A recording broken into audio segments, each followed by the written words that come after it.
Two stunning updates for you. One, 21 Democrat attorney generals are now suing the Trump administration. You're going to want to watch to find out why. And Leticia James out of New York makes a fool of herself during an interview with CNN. It just does not go her way. We're going to get to both of these stories in this video, show you what both sides are saying, and give you the bottom line.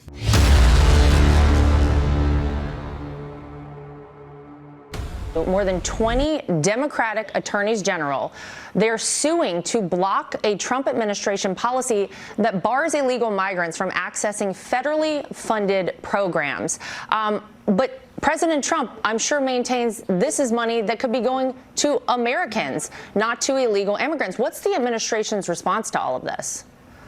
It's unsurprising. And the Democrats, I say this all the time, but clearly they learned nothing from November 5th, where nearly 80 million Americans voted to put America first because they were fed up with seeing illegal alien criminals from all over the world take their housing and their tax funder benefits. If you look at Medicaid, for example, a program that was intended for the most vulnerable Americans in our society, pregnant women, disabled people, homeless who truly need these benefits, that program was being just wrought out by illegal aliens. 1.4 million of them were receiving those benefits. Okay, so just a few things about this lawsuit from Democrats. Isn't it interesting how they've been crying about American citizens getting kicked off healthcare because of the one big beautiful bill? I mean, that's what they're claiming. But in the same breath, they don't mind undocumented migrants, or what I would call them illegal aliens, from getting access to this same healthcare, which would lead to what? Bankruptcy. Okay, don't believe me? Just look at what's happening with California, which leads me to point number two. I thought undocumented migrants or illegal aliens cannot get health care, or what they would call Medicaid. But for whatever reason, they're filing this lawsuit because it's all about fighting against President Trump. And instead of working with the president to make sure that the worst of the worst are being targeted and they're handing over their information to help ICE go after these people, they're just filing these ridiculous lawsuits. Now, the story really isn't the lawsuit, by the way. The story is Attorney General Leticia James was on CNN this morning to make the case about this lawsuit. But instead of CNN focusing on the lawsuit, they wanted to focus on the illegal alien who shot the Border Patrol agent in the face. And let's just say things did not go very well for Leticia James. Take a look. I want to ask you about this Border Patrol agent who was shot in New York City over the weekend. Two undocumented immigrants with final removal orders are in custody for their involvement in this. One person of interest, Miguel Mora, has a criminal history. And I just want to lay this out for our viewers who are not familiar. I know this is a little lengthy, but it's important. And that criminal history includes charges for assault on a pregnant woman and a stabbing charge in January, according to two senior law enforcement officials. DHS detailed 3 arrests in the last 2 years in New York City. His alleged accomplice, Christian Ibar Berroa, also entered the country illegally and has a criminal history that includes charges of reckless endangerment and felony grand larceny.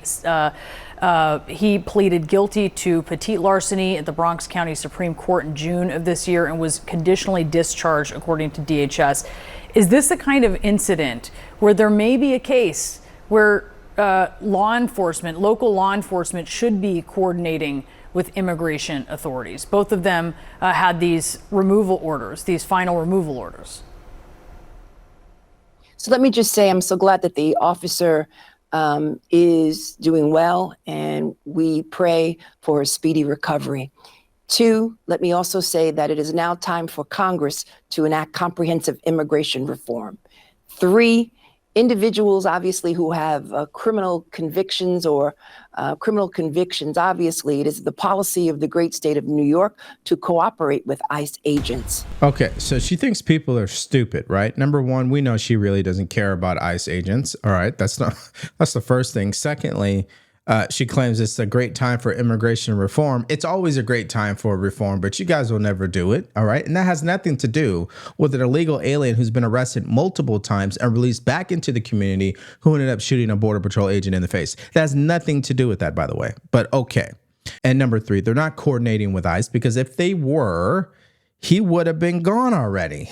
I mean, it just doesn't make any sense. However, individuals who serve you each and every day, who come to this country seeking a better opportunity, individuals fleeing violence, individuals who want the same thing that you and I want, and that is to care for their families, individuals who serve us each and every day. Those are the individuals who need protection.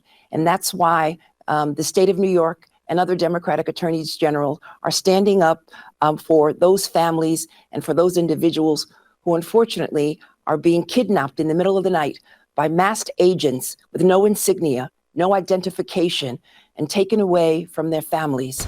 You hear them admitting it out loud. They're fighting for undocumented migrants. Think about what that means. Not for the veterans, not for the parents, not for the children, not for overall American citizens who truly need help out there, especially in New York.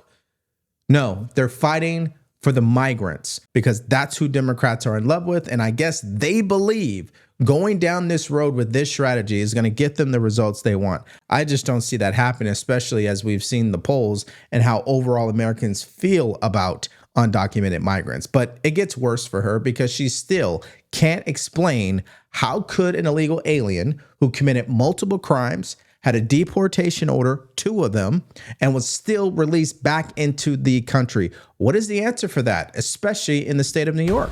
Again, we have no problem with the worst of the worst, but unfortunately, they're focusing on too many innocent individuals who work in our farms, in our small businesses, who go to church, who go to school. I understand what you're saying because voters make a distinction, a lot of them, and the polls show it, between undocumented immigrants without criminal records, people you're talking about, and those who have them, right?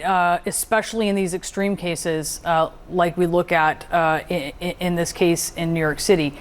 But to that point, in this case, why should those voters think that this is something other than the system not working? I mean, if you're talking about waiting for comprehensive immigration reform, I've been in Washington for 20 years, and they've been trying for a long time. It doesn't happen. Right. So why, in the case of cities taking a step and states taking a step, is this an example where there could be that coordination instead of waiting decades for Congress to act? At the outset, I indicated to you that, in fact, New York State and other Democratic states cooperate with ICE when it comes to criminal convictions. But when it comes to innocent individuals who serve as your nanny, who clean your home, individuals who are our neighbors, individuals who unfortunately are just trying to make ends meet. Both of these individuals had multiple arrests after deportation orders. Why are those not opportunities? And that is why in the state of New York, when it comes to individuals, as you indicated, individuals with criminal convictions, then we cooperate with ICE. But it's important that we make a distinction between those individuals with criminal convictions and those individuals, again, who are just trying to make ends meet each and every day. All right. That is a perfect example of someone who loves to gaslight. Okay. The question that was asked is very simple. We're talking about a criminal legal alien. He committed multiple crimes in New York. He was released back into the community, not once, but twice, and then ultimately committed a heinous act against an American citizen. And that's your answer as the attorney general? Pathetic. No question about it.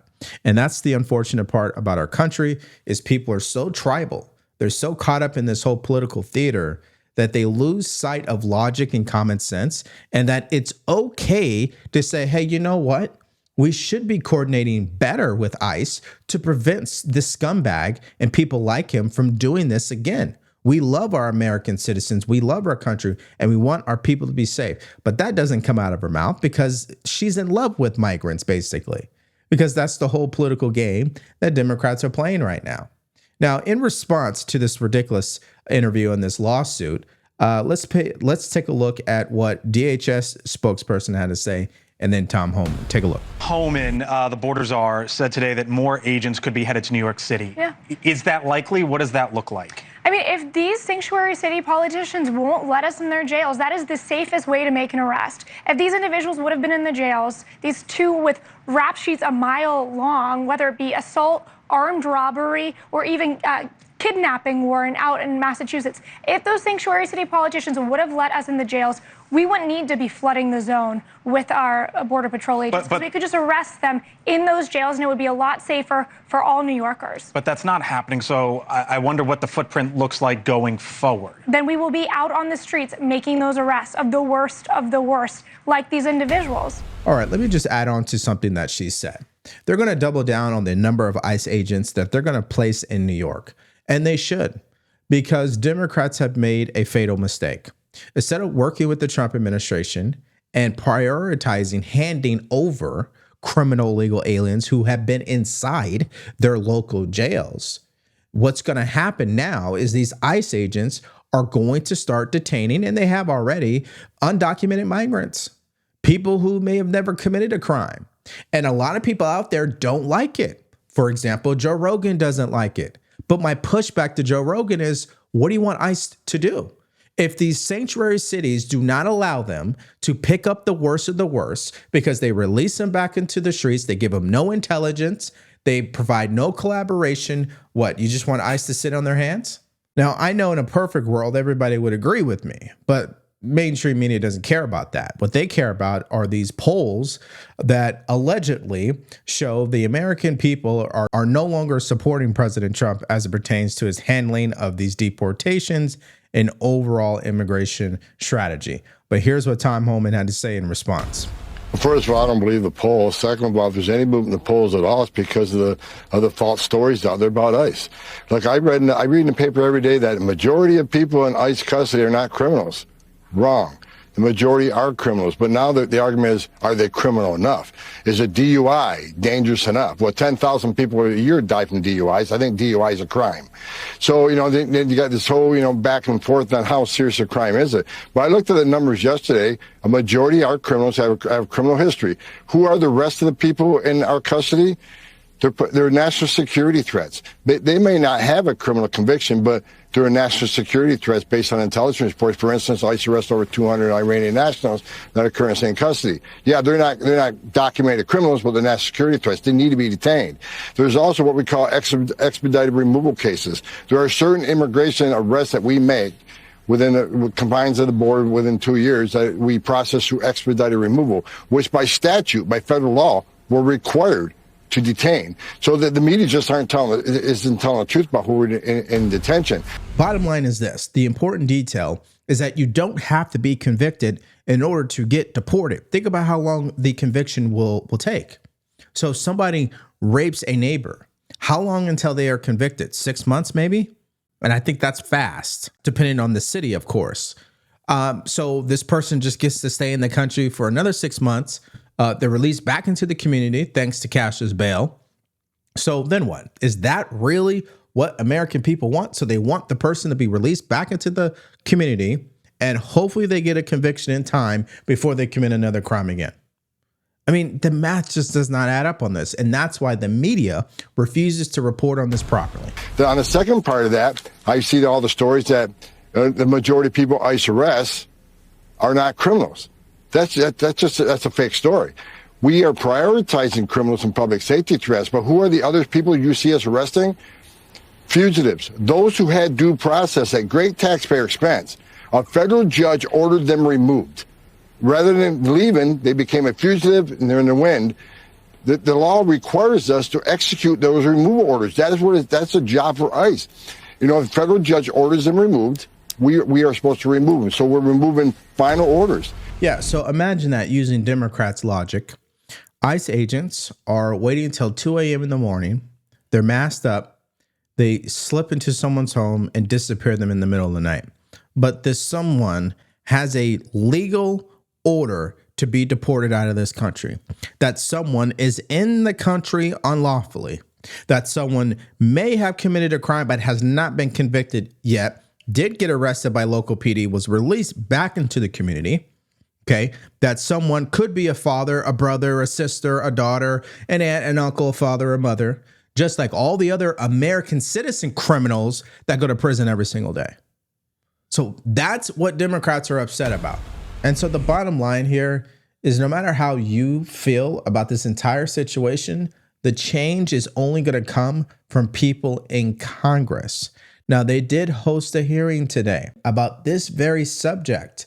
But what's interesting about the timing of this hearing is that after Thursday, they go on vacation for an entire month. Republicans say there's a lot of cleanup on border security after the Biden years. They also criticize sanctuary policies by cities and states. The damage done by the Biden administration's deliberate open border policies cannot be understated. We are still feeling the consequences of it today. But President Trump, DH Secretary Noem, and Border Czar Tom Homan are turning the tide. Democrats concede they failed to address border security last fall. That cost them votes. But today, Democrats contend voters did not support the types of immigration crackdowns which are carried out daily by the Trump administration. ICE has become a paramilitary force, and our Republican colleagues just infused it with billions and billions of more dollars so they can continue their terror campaign. It operates completely lawlessly without any accountability, with masks, no ID, unmarked cars. Now, House Republicans plan to pass a border security bill this week. It would bolster penalties for illegal immigrants who were deported and returned. But a bipartisan dispute over the Epstein files tanked those plans. The House leaves for its August recess tomorrow. Now, to be fair, Congress goes on vacation every year at this time for this amount of days. They don't come back till September 6th. But it doesn't solve the issue that we have as a country, where Congress, given the power that they possess, they should be able to act on a lot of the executive orders from President Trump up to this point, and they just haven't. Yes, we did get the one big beautiful pass, amazing accomplishment, but that's your job. That's what you're supposed to do. I mean, how many executive orders did President Trump sign? They haven't even touched 10% of that. So I think you guys are getting my point here. But the bottom line to this entire story is Democrats are continuing to defend the criminal illegal aliens. They can't even bring it to themselves to admit that they are not working with ICE in the way that they should to prevent these crimes from happening. Number two, President Trump is doing the right thing. The results show it. It doesn't mean that ICE is innocent 100% of the time. They're going to make mistakes like every other agency will make mistakes, just like all the mistakes that were made under Biden's administration. So nobody's perfect. And number three, ultimately, for the people who are criticizing President Trump, I implore them, do your research, okay? Ask the question, why is a illegal alien who committed crimes not once, but twice, and ultimately a third time was released back into the community multiple times, was never handed over to ICE? Why are you not crying about that? And with that, I want to hear what you guys have to say in the comment section below to this entire video, especially on the point of how Democrat sanctuary cities are releasing criminal illegal aliens back into the community thanks to cashless bail. They do not hand this criminal over to ICE in any capacity unless they have a criminal conviction. But how long will the conviction take? Because it's not going to happen overnight. So in that point, you're putting American citizens at risk. And that's why we saw the heinous act that went down Sunday with the Border Patrol agent getting shot. Let me know your thoughts about all that in the comment section below. Now, in our next video, we talked about that particular illegal alien who shot the Border Patrol agent. We also talked about how it led to that point and this explosive interview from Hunter Biden, who pretty much admits that his father was drugged up the entire time of his presidency, but he also goes scorched earth on Democrats and calls them out one by one. So if you miss out on that video and more stories from yesterday, all you have to do is click on it because it's coming up right now.